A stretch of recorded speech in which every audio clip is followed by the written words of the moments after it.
Hi, everyone. Welcome to the Zone to Speak podcast. I'm your host, Juliana.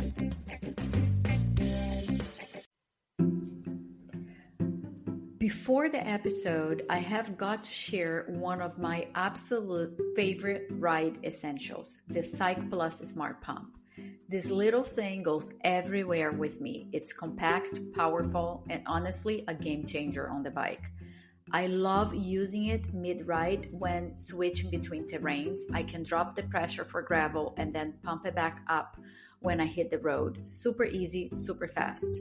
And of course, it's a total lifesaver in case of a flat or any loss of air. No stress, no hand pumping. Just press the button and go. You can grab yours with 10% off using my code ZONE2SPEAK. Link and details are in the episode notes. Trust me, once you try it, you won't leave for a ride without it.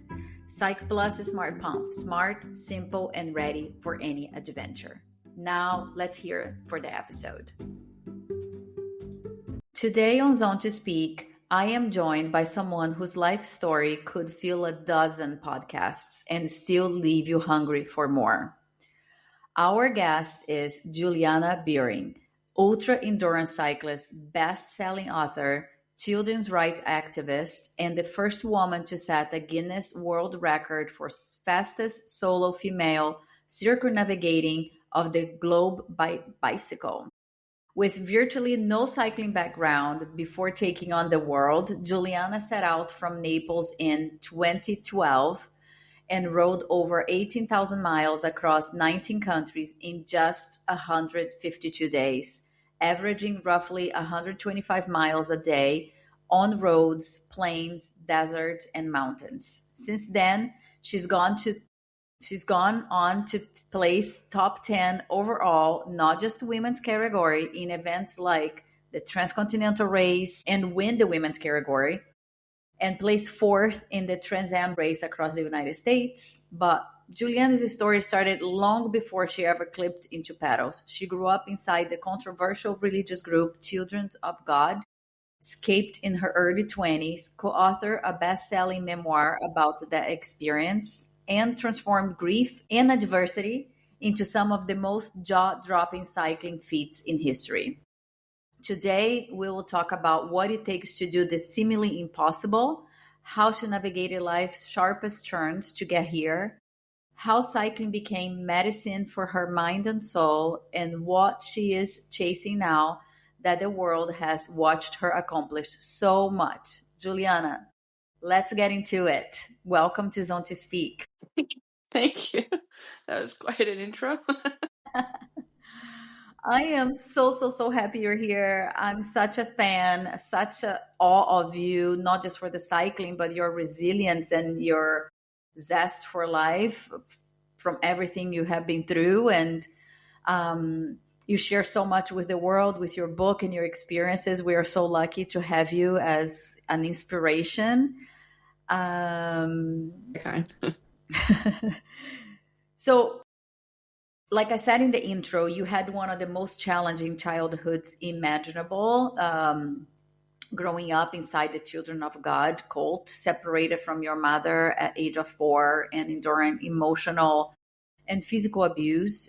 You and your sister, I believe, wrote about it in the Not Without My Sisters when you were in your 20s. How did that early life shape you, both in ways that challenged you and in ways that prepared you for a life of endurance?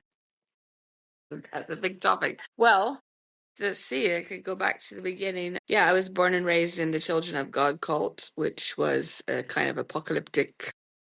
It was a weird mix, came out of the hippie era.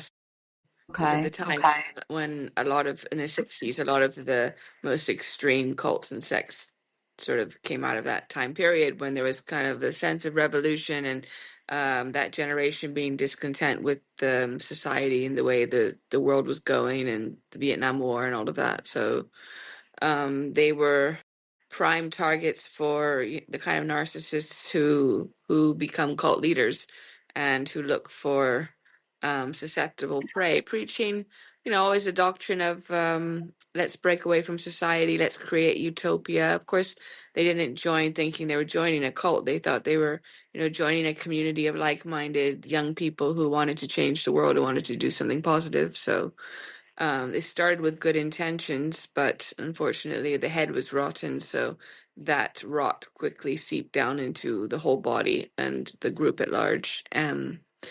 And so, yeah, my generation, we were born and raised in the group. We weren't members because we never joined of our own free will. We were born into it, so Yeah. it's quite different. We had no choice in the matter, and we didn't know the world outside of the group or any kind of a life before that. So we had no, I guess, another point of view or another um, how do you say it, a comparison, and we had nothing to compare Right. experiences of growing up in the group to anything else because we didn't know any better. So what other people now, and obviously me too, looking back, I know it was extremely abusive, both physically, mentally, and emotionally on all levels for the entire generation of children who grew up in that group. um when you're in it and you don't know anything else, that's all you know. So we thought that we had the best life. We were told that we were special, that we were being raised to, when the world was going to end, we were going to take over and be the leaders of the new world. And so we had this sense of growing up of whatever we were suffering, it was for the greater good, um, and so, yeah, I grew up always, I guess, without parents because my parents were separated when I was quite young. And I was put into the child training camps, which they sent all the children to from the age of 5 on, where we were raised in a very militaristic environment. They thought we're the pure generation, so we should be trained into becoming, Jesus's little soldiers. So Wow. questioning doctrine or anything we saw wrong was possibly the worst sin you could do. So anyone who was a bit rebellious or who had a mind of their own or questioned, such like I did, we were the first to be set apart as examples, and they would try to break our spirits and beat us into submission and scare the other kids so that they wouldn't rebel. Right. Do the same. Yeah. Yeah. So I don't know if growing up with a naturally curious mind and the ability to see all the um everything that was wrong and all of the contradictions that I saw even within the doctrines themselves, because they would use the Bible to justify a lot of the harm that they did, and they called it love and God's love. But so many verses in the Bible they would use to justify one practice or belief, there were another, 5 to 10 that contradicted it. So I was very, from the time we're young, we were made to memorize large portions of the Bible. So I knew it quite well by heart. So I could beat them at their own game of arguing doctrine through the Bible instead of just, so they, Wow. um, but I guess that kept me from never really being a true believer in any sense, as in I was always um, singled out as the rebel um, that needed to be broken in, the wild horse.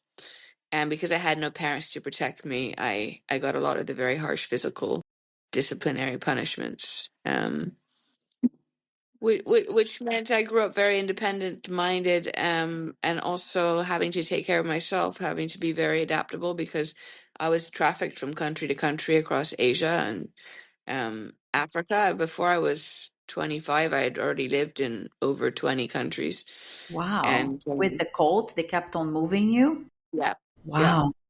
And at the time in the 80s and 90s, there were no controls. So, Yeah. they were shipping us children from country to country with random adults. And I had no actual, I mean, I guess I could say they were legal guardians, but it was just a random adult of the sect who would take me from one place to the next with a paper that was signed by my mother saying whoever has this paper is Juliana's guardian.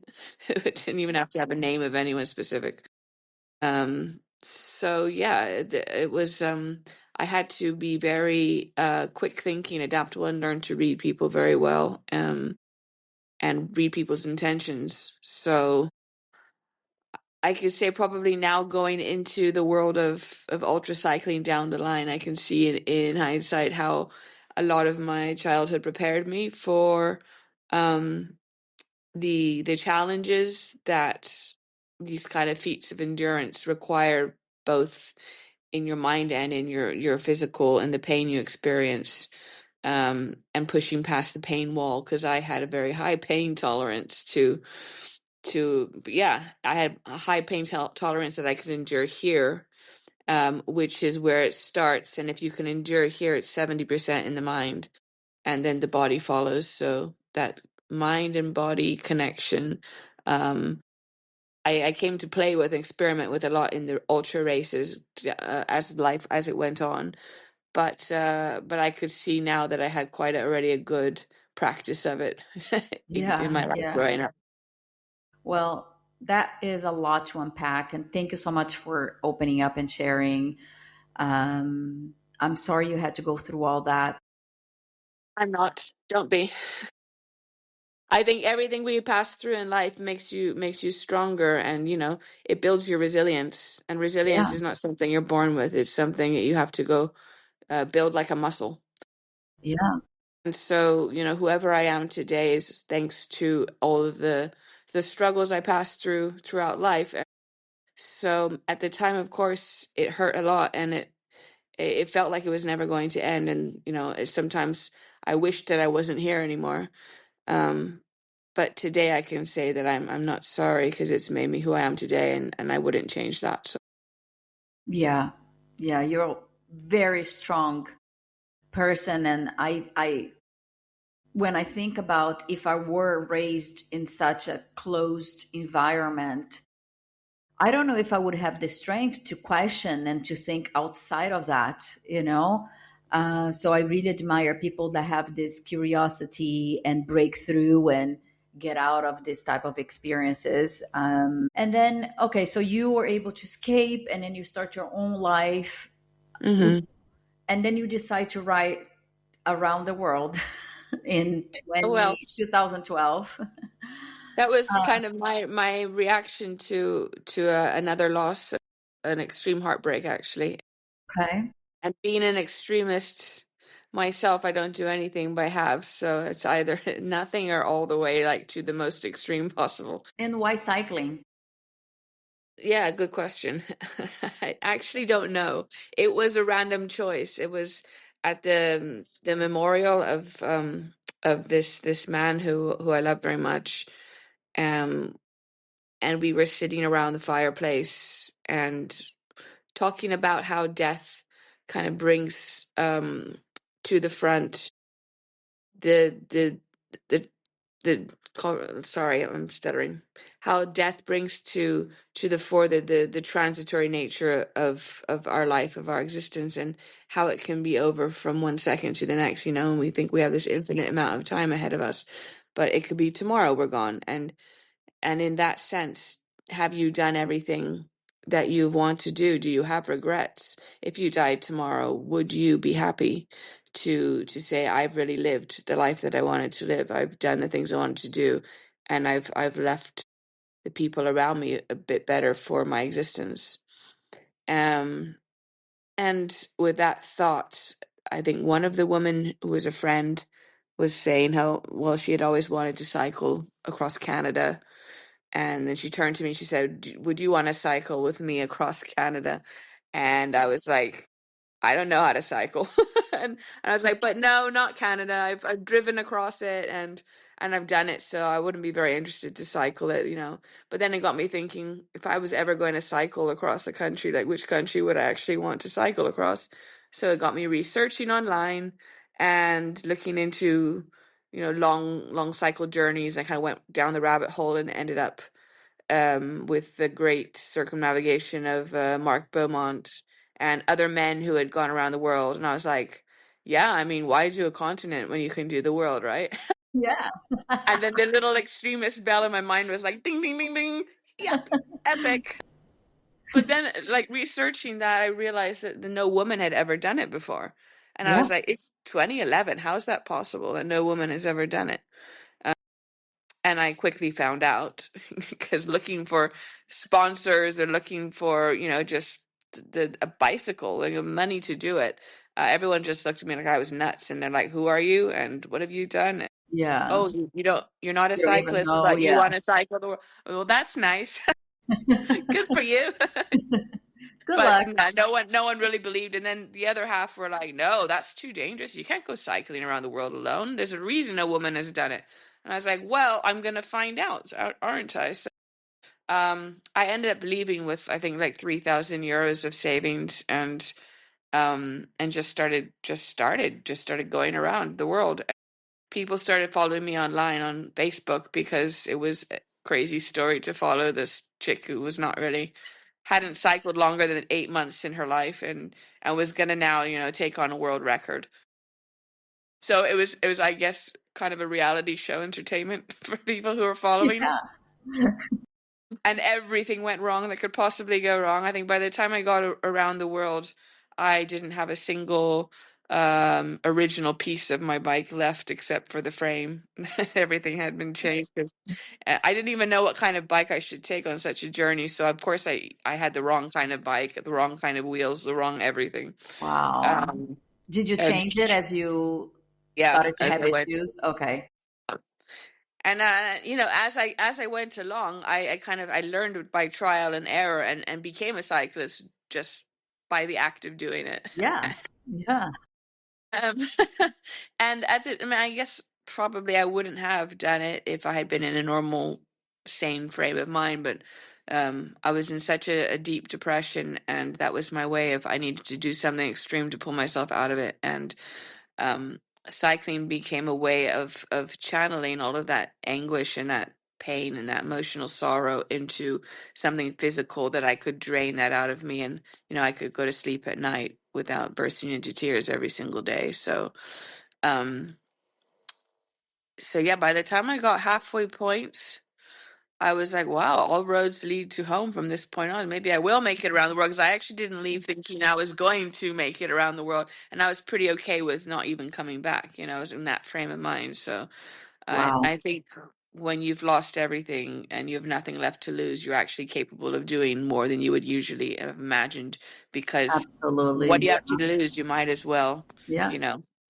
And so yeah, and then I of course ran out of money pretty early on, and sent out a video to, the people following me, going, thank you so much for all of your online, encouragement and support of my crazy adventure, and I appreciate it. And I'm out of money now. I don't actually think I have money enough for a ticket home, but I'm gonna have to stop.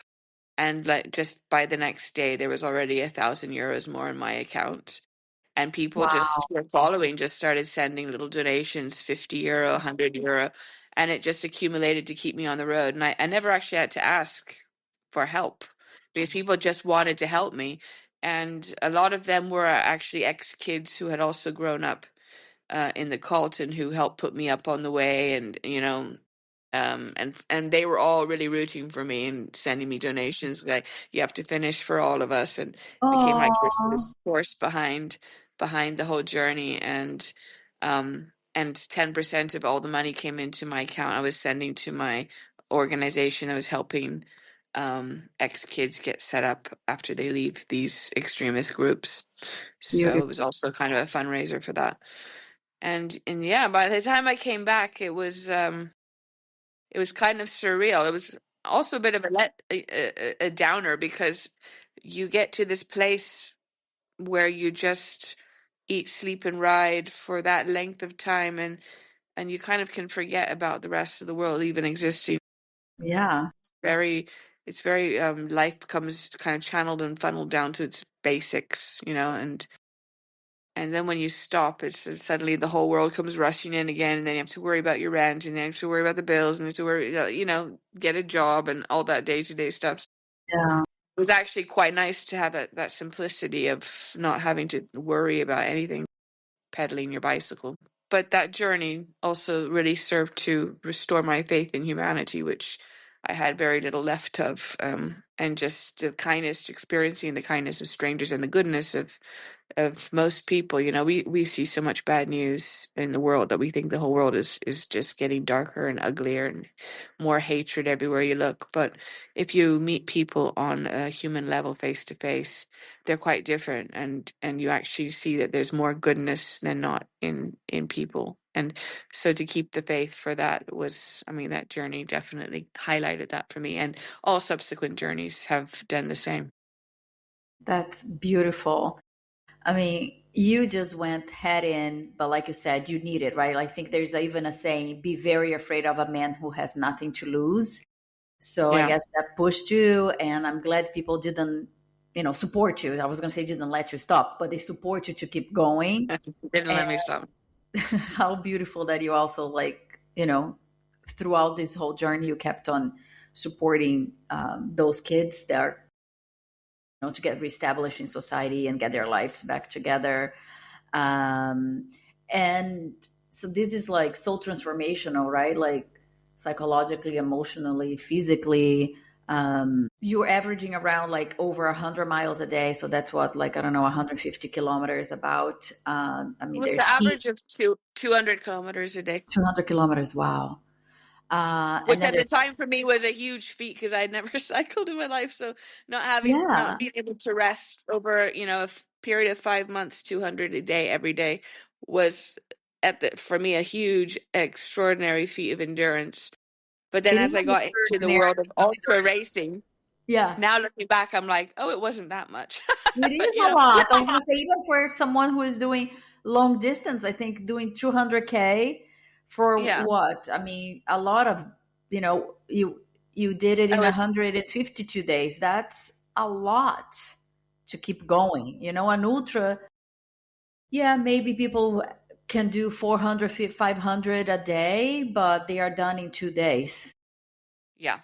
To Yeah. keep up It's a for 152 days, 200 kilometers, it's a lot. And you didn't have any cycling experience. no, none. What was But the hardest moment that you remember from these rides or unexpected moments? And I'm not talking about bad experience, it can be, but also you're saying that you had all this great experience meeting goodness on the road as well. well, oftentimes my highs came after a low, which is how it is often in life, and you have to experience extremes to appreciate the good, you have to have the bad. Yeah. So oftentimes my best experiences came after like I hit a really, really low point, or for example, a dangerous point, like when I was stuck in New Zealand up in the mountains, and was at called Desert Road. I had got lost. I had no navigation, working navigation. I couldn't find anywhere with maps, and I had no food, no water, and I was basically doing a long climb for about 150 kilometers that day, and got to the top, and the winds were so strong, I couldn't ride anymore. So I was walking with the bike, and the wind was actually lifting the bike up in the air. That's how strong it was. And I didn't have the correct like clothes or kit for such because the temperature dropped after the sunset, and it was up on a mountain plateau. So, and I had no idea how far it was to the next town, and I started to get hypothermia. Um, and then I was rescued by this little old couple in a camper van that had pulled over to the side of the road for dinner, and I was banging on their windows, help! And they're like, "What are you doing out here in this weather and this wind?" I was like, "I Just riding my bike around the world. yeah, that's what I told them. I'm like, riding my bike, brother. They were like, you're nuts. You're crazy. I'm like, yeah, probably. But they were so nice. They were going to continue for another 200 kilometers in the opposite direction. But they actually just stopped there for the night and parked there so I could sleep. They gave me some hot tea. Then they gave me some whiskey. And they gave me That will warm you some up. sausages. Oh, that did warm me. She tried to give me the tea, and he's like, no, get some Or whiskey in her. And then they put me in their little bunk above the driver's seat and let me sleep, and then woke me up with at 5 a.m. with some coffee and some toast. So that was, the wow. kindness of strangers that I experienced who literally saved my life on, there was a couple of occasions, and I made like their dinner talk, like their tall tale to tell it at family dinners for Yes. till the end. They Yes. stayed. It was on the socials. We kept up with each other until they passed away. So um, yeah, Beautiful, beautiful. It's just so refreshing. Like you said, in such a cruel world that we live right now, to encounter acts of kindness. yeah, And beyond the record, you didn't slow down. You entered Transcontinental, you did Trans Am, and all like placing really high, first woman, fourth overall, ninth overall. What yeah. draws you to unsupported ultra distance format, especially when most people would consider your first achievement the pinnacle? Like, you just fell in love and you wanted to keep doing it? It was Mike Hull's fault. He was at the time he was the fastest man to go around the world. So we met up over beers and Okay. he was like, I'm setting up this unsupported bike ultra bike race across Europe. And that was the first of its kind. Now I mean there's hundreds of, Oh, yeah, but yeah. the Transcontinental was the first. And so he pushed me to sign up, going, we need women to do this. There's no women ultra cyclists out there. And I was like, I'm not a racer. I'm not even barely a cyclist. I haven't even cycled more than a year in my life. And he was like, no, it's just like going on an adventure. You've already gone around the world. Europe will be nothing. You're a So pro now. so he got me on the starting line, and I was the only woman at the time. So I guess I was the OG of these ultra races as far as women racing goes. And I had no idea what to expect, and no experience. And so that was kind of just like the first race I cut my teeth on and got addicted to it after that. And that was when I started to realize that I could push myself much further than I had before. So I was doing average of 300 kilometers a day instead of 200. And I was like, wow. Wow. And then I reached 400 and I was like, I had no idea I could do that. And then I got into that whole like, how far can I go? And it got to the point where, so by the time I got to the next year, I'm on the Trans Am. I mean, that was another race where everything went wrong. On the second day, I had a crash. I rode the whole race on a broken rib, My and then goodness. my seat post broke. So I was riding on a broken seat post for half the race, which killed my knees Wow. because the Oh seat my post was all the goodness. way Yeah. down. And that's by the time I got to the end, I was pedaling for 36 hours nonstop, and I had this horrible pinched nerve running from my knee up to my back, up my spine, because I've been sitting in this bad position, and I've been taking ibuprofen to keep the swelling in my knees down, and my knees were like balloons, and I was racing in fifth and fourth with another guy, Jesse, and we had kind of a mutual agreement that I was going to let him take fourth and I would take fifth. Like I had nothing left to prove. I was like, I didn't even think I would make it this far, and I'm like sitting up in the front and riding on like everything possibly wrong with me, and I was so done by that point. I was so tired. And I had nothing left in the tank. And Mike sent a message because he won the race already. So he was already there at the finish line waiting. And he was Oh, like, let some air out of your tires. You're gonna thank me because the last 20 miles were just cobblestone. okay. I was like, and I was started crying because I was like, I can't endure any more of this pain. It hurts so bad. I was pedaling with one leg, and I was like, how am I gonna make that finish line? Uh, and then Wow. Jesse, who was near me, he was like, I'm gonna sprint to the end. I got my family waiting for me, and I was like, yeah, you go, man. I'll Bye. see you Yeah. at the end. And then he went and like disappeared over the horizon, and then that was just when something kicked in my brain. I just like I couldn't let it go. I was like, I don't know what happened. It was like I had this complete disconnect between mind and body Wow. experience where the brain just slammed over the control panel and just like turned off the sound that my body was screaming beep beep stop, and it just turned off the sound, and I just went and just charged, and suddenly I felt nothing. I felt no pain. I felt light as a feather, and I got this amazing kick of adrenaline like the second wind, and Wow. started chasing him down, and he turned and he saw me, and he was like, what? What because he happened? knew I was like riding on one leg, and so he picked up the pace, and I picked up the pace, and like we literally like raced the last 20 miles to the end, and rolled into the finish line together, tied the fourth place.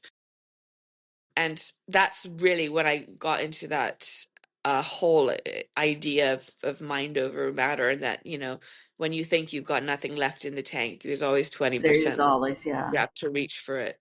And if you can break through that wall, you can go further than you thought.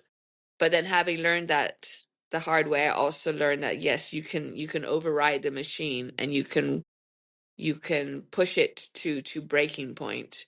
But then once you've broken the machine, you've broken the machine, so there's that Yeah. balance that ultra racers have to sometimes learn the hard way, and if you don't do too much damage to yourself before it's too late.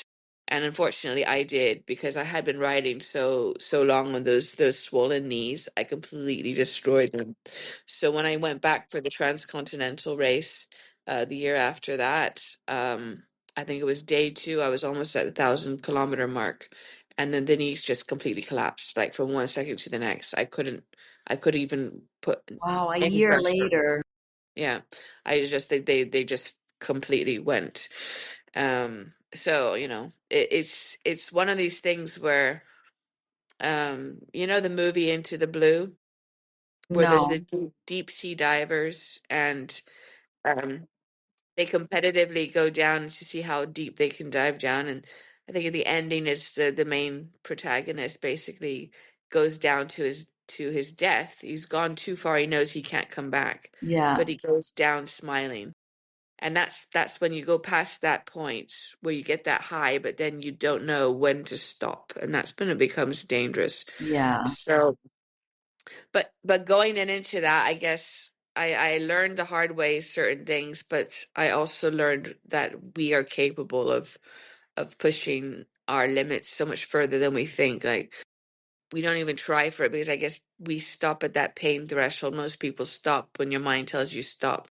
And we, the human nature is to look for the comfortable, not the uncomfortable, right? We Yeah. don't want to be inconvenienced. We don't want to suffer. We don't want to feel pain, but suffering is a necessary part of growth, and a necessary part of the human condition, and how you grow physically and mentally and spiritually. And so then I think the last race that I did was the race around Oman, and that's when I was like, interestingly, I knew my knees were destroyed, and I knew I couldn't do further than like a 2-3 day race, and they would collapse. So I looked for a race that I could, I wanted to see what was my limit as far as how long I could sit on that bike and ride without stopping. And that for me was a race against myself. It was not racing anybody else.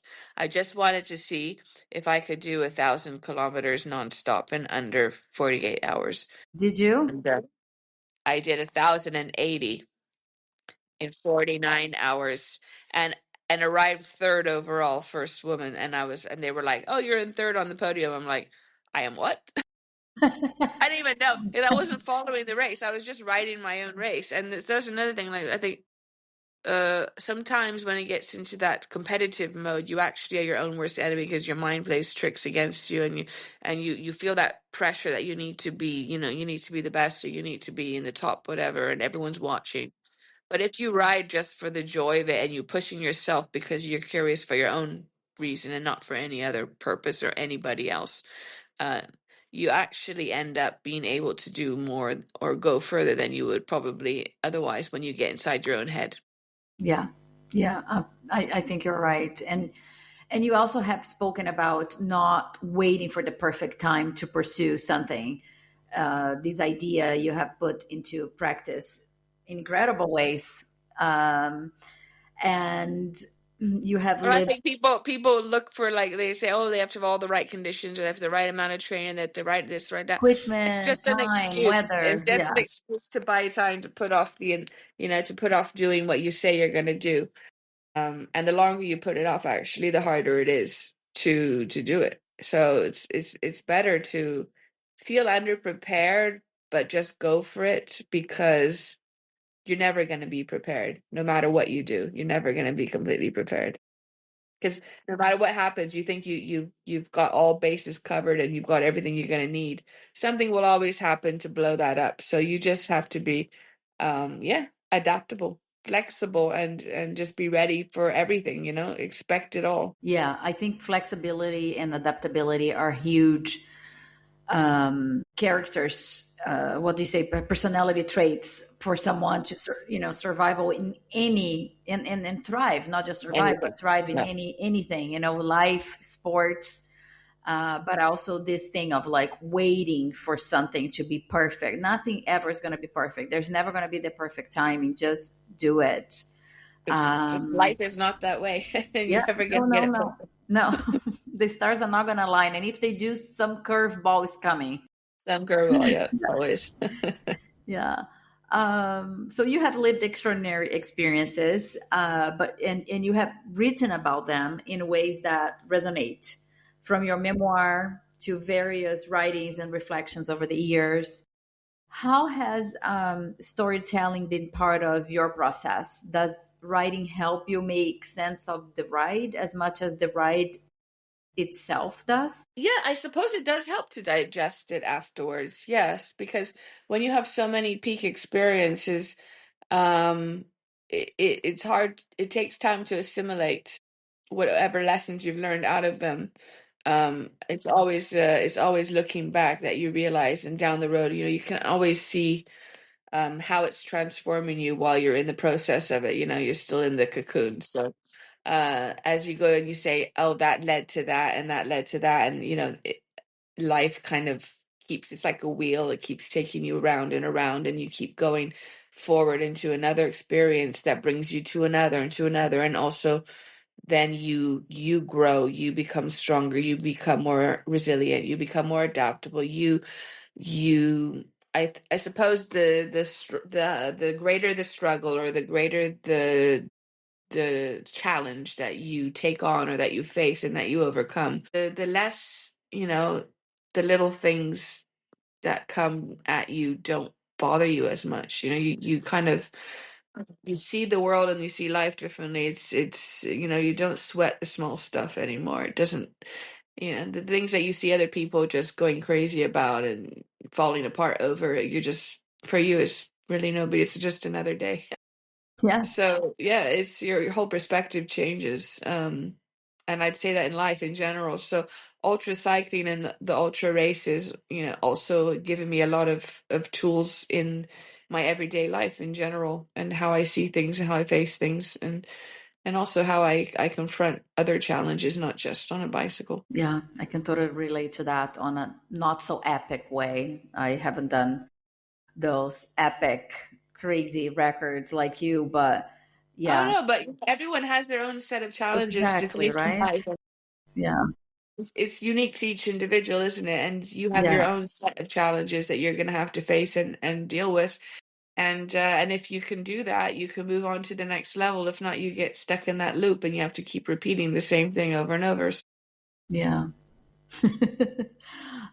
Many people see your life as epic adventure, but you have also described in many as a way of to make sense of loss, to heal, and to discover strength that you didn't even know you had. How do you think those experiences, the pain and the search for purpose, influence who you became as an endurance athlete and as a human? Wow, that's a big question. Let me think. I don't know so much if that I looked for those challenges or looked for the endurance cycling as a way to find purpose, at least not consciously. I think that it was maybe a subconscious approach to that, which then determined, how I began to view everything in life, and how I changed as a person. So I think a lot of the times life has just thrown hard blows my way, and then I have had to deal with them as they come. And you don't always choose what happens to you in life, and that many times we don't have a choice which direction it's going to go, but we always have a choice in how we're going to face it, or how we're going to deal with it, or how we're going to react. So I think that it was more that initially it was just me reacting to what was happening to me that I didn't necessarily have control over. Yeah, Um, and then maybe I took that and turned it into something positive and put that energy or those lessons into something like sport, or as life goes on, it's always a different challenge. And I guess the more challenges that I've taken on or faced, the more I'm curious to know what else I'm capable of, or what other challenges, and what else I can learn about myself, and continue to grow as an individual, or as a human. beautiful. Yeah. And you inspire so many, myself included. That's kind. I don't do it for that reason. It's a bonus. It's a big bonus Um, for me. I'm honored if it does help anyone in any way. absolutely does. I mean, just talking to you right now, I want to ride around the world. Go for it. Listen, I'm not an extraordinary anything, right? I'm just an ordinary person. So I think everybody has that element in them, and they can do something extraordinary. They just have to take the challenge, just have to step up, or just have to try, do something new outside of your comfort zone that you didn't think you were capable of, and you might surprise yourself, and that's it. Yeah, yeah. And you were saying before, when you did, Transcontinental and other races, there weren't many women in ultras, and things have changed a lot in this last decade or so. There's so many more women, but I think there's still so much Yes. more to be done. What challenges or opportunities have you noticed for women in cycling, ultra cycling, that has, you know, that landscape changed since you started? Well, I mean, so first off, just for me, it was almost impossible to ever find sponsorship, or any interest whatsoever, because there were no women in the game, and they didn't think that women could compete on that level as the men. But in fact, it's now been proven the opposite, that we are very adapted. Our bodies are very adapted to ultra sport as much as the men. That we have a very high tolerance to pain in general. Women have a higher tolerance to pain, I believe, than men, probably due to our bodies being adapted to it for childbirth and all the rest. And we're very good at enduring mentally, but also we have less of this need to compete that the men do. So like, there's a much lower dropout rate of women in these sports than the men, because the women, if something goes wrong, they'll just like work through it, and their goal is not to compete with everyone else. Their goal is to prove to themselves they can do it, and to get to the end, and they do, and they are consistent. Whereas the men, is more of an ego trip, and if they see they're not going to get into the top 10 or the top 15 or whatever, they find an excuse to drop out at the first little excuse, like, oh, bad weather, or oh, I have a tummy ache, but Yeah, I'm not going to be they're on much top more 10. I'm not likely. going to Yeah, continue. so they're like, oh, then what's the point? I mean, whereas for women, we're much more consistently like, we just want to finish it. And with that mindset, we actually are able to go much, much longer and stronger than we think. So we underestimate ourselves a lot in that.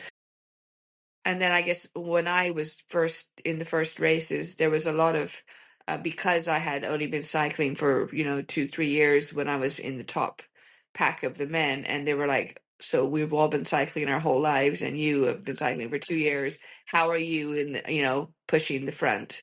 And so there was all the accusations, oh, it's not possible that a woman can do that, so she must be cheating somehow. She must be, Goodness. I don't know, she must have assistants, or Yeah, she it's must not have them, it's you, of speak course. throughout. But yeah, exactly. So, but now, since me, there's been so many women who have, taken podiums in these, not just in cycling, also in ultra running, all the ultra sports, So women are now proving that they are in fact capable of it. So, and I think since then the interest has improved. So women are more able to find sponsors, to find interest around them, to get more support and more eyes on them, more people watching them. So I think that the sport has changed a lot in that way, and it is helping more women to participate, because we often don't have a lot of time on our hands for training, for all of that. So just having just the smallest amount of help along the way makes a difference. So it's definitely, the snowball is picking up, and it always takes one little pebble to get it rolling, and then it grows. So I'm watching with great joy and pride how it's growing and how many women now are on the road. Like when I first started training, I was the only woman riding around in the roads here in Italy. You know, it was very a masculine driven sort of sport. And the big packs of them passed me and they'd all be looking at me like, what is she like I didn't belong there. Oh, Um and now there's so many women all like cycling just, for the joy of it alone on their bikes, like going on down my old, my old turf. It's so cool to see it for me now, like just to see how much it has changed and grown. So I think it's wonderful. I think obviously we have a long way to go, but yeah, we're making big leaps. yes, yes. I'm also very happy to see this positive change and this wave growing, growing, growing, growing, and many more women getting curious, getting involved, and being supported not just by brands but also by the community. Yeah, by communities. And it's that the more that they see it can be done, the more they're going to try to do it, right? So it's that, it always takes that first step of just someone showing it can be done. And then, it was like, oh, so we can do it. Oh, let's do it, so then there's no excuse why they shouldn't. So, Yeah, yeah, yeah. Well, thanks for paving the way. I, I didn't think of it at the time, but I know you didn't. It was so happy. it just happened, yeah, and that's the beauty of it. Um, and your life has taken so many turns. You are not done chasing horizons, I think. Well, definitely not done chasing challenges. Yeah, what's capturing your curiosity and excitement right now? Are you up for any new challenges? Y- yes, but they're not necessarily in the realm of cycling. There's other challenges. Yeah. So actually, every year I try and do a new challenge and take on a completely different, learn something completely different, and do something completely new to stretch myself further. But I don't like to say what I'm going to do until I'm doing it because I think it also jinxes what you're going to do. So I never like, oh, I don't talk. I just do the walk and that's it. And then when I've done it, you can talk about it. Yeah. But I've Okay. just finished my third book. So that's going to be all about the ultra cycling adventures and loads of stories and the lessons I learned from it and being, the first woman to experiment on myself. So it's just all the crazy stuff that went down on the way. So hopefully it's going to be published soon. Awesome. Okay, we'll be on the lookout for that, and keep me updated. I'll definitely share on the podcast and our social media channels Thank you. all about it. Yeah, I'll be on the lookout for sure. I want to read it. And do you still ride your bike for fun? Oh, yes. Oh, yes. I still do. I try and cycle a new country every year. So Nice. I still love going long distances. I'd go as far as I possibly can. And yeah, no, the bicycle will always be a big part of my life, and I'll never stop cycling, that's for sure. And from all of these adventures, do you have any favorite place, any favorite country to ride? Wow, that's hard. Yeah. There's so many favorites. The world is so diverse, and I like Yeah. different places for different reasons. So it can be like one country is for the food. It's just food is very important to cyclists. So Yeah. um, some countries I was crazy just because the food was cheap and so good. Like countries going through Asia. For the people, I had the best experience in Turkey. Oh, Um, okay. but diversity of terrain, I love America. I've gone across America 3 times now, and Wow. it's got such an incredible diversity of terrain, of people, of culture, of Yeah. um, and yeah, actually, yeah. It's a pity that it's a country so divided now when they have so much beauty in their country. There's It's really sad what's happening. it's sad, and I hope for their sake that they can find their commonalities, because I mean I found so many good people going across the US. I mean, even in the most unlikely places, like in the mountains of Kentucky, I was helped when my bike broke by a group of rednecks, and they were proudly said they were rednecks, that they used that word on themselves. Okay. And they were like, yeah, hillbilly ingenuity, and they saved my race. So, when my They chain broke, saved. Okay, okay. I thought they they broke. saved my Okay, they race. saved. Wow, nice. Yeah, Yeah, yeah. and There's so good like people. there, Different there's the people cultures. that if you meet them on their face to face on the human level. So it's this sad pack mentality, and it's the mentality that I saw growing up in the cult, where you get a group of people together and you isolate them, isolate information, and feed them with fear. Fear and ignorance is the greatest weapon of truth, Destruction. Yeah, and it's the way to control people en masse. So sadly, that seems to be happening again, and I see so many similarities between the cult where I grew up and so many parts of society today in so many places, where information is being funneled only in a little echo chamber, and people are just generating this bubble of hatred and fear of other, and that's what's causing so much of this rift everywhere we look. yeah. It's sad. It's scary, and I really don't know what's gonna take to turn this around. So many countries now are just fearful Yeah. for. It feels like in history the pendulum tends to swing between big extremes. So where Yeah, it's swinging towards a great uh, progress that happens too quickly, then people's reaction is to go the opposite direction to try and return to a sense of normality or safety in what they knew. And you can never go completely back. So, to get to a happier medium, it has to swing quite extremely before it can, balance a bit. So I'm hoping that we will find a balance in future. Or maybe this is what we need to see what we don't want in order to understand what we do want. yeah. So I also believe in that. I think this is a time of transformation, and I think there's hope and light at the end of the tunnel. It's it's just a I think we, means. we have to be a part of it, we can't back away and be like, it's too much. I can't take it. And I don't want to see anything. I don't want to hear anything. I just want to forget that this is all happening. It's so easy to go into ourselves and retreat instead of stepping out of our way to help someone else or to be kind or to be, you know, to be the light in a dark place, and that takes energy, and that's a challenge in itself. But maybe that's the challenge we need to step up to now. Yeah, couldn't agree more. Beautifully said.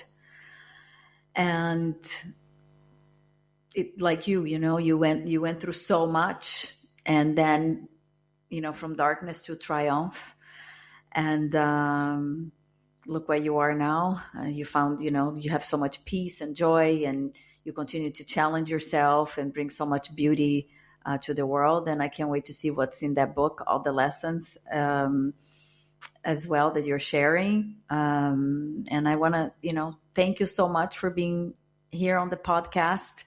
I am in total awe in front of this legend. Uh, I'm very you're very honored. humble, but you are a legend to me, anyways, and to many. I know too many.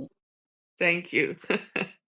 Thank you for inviting me. It was my honor that you hit me up for a chat. You want to Words come if you fail want me to come now. cycling in Italy at any point, you know where to Ooh, come. okay. Well, I'm I gonna hit you challenge you to a offline. ride on the coast. Let's do it. I'm gonna call you on that. Yeah, do. I'm not joking. I'm not It's on saying that. record. Yes, it's on record. We all heard it. Yes. Got Thank witnesses. you. Nice to talk to you. And that's all for today's episode. I want to thank the listeners for tuning in. Your support means everything. If you enjoyed this episode, please consider following, leaving a review, and sharing it with your friends.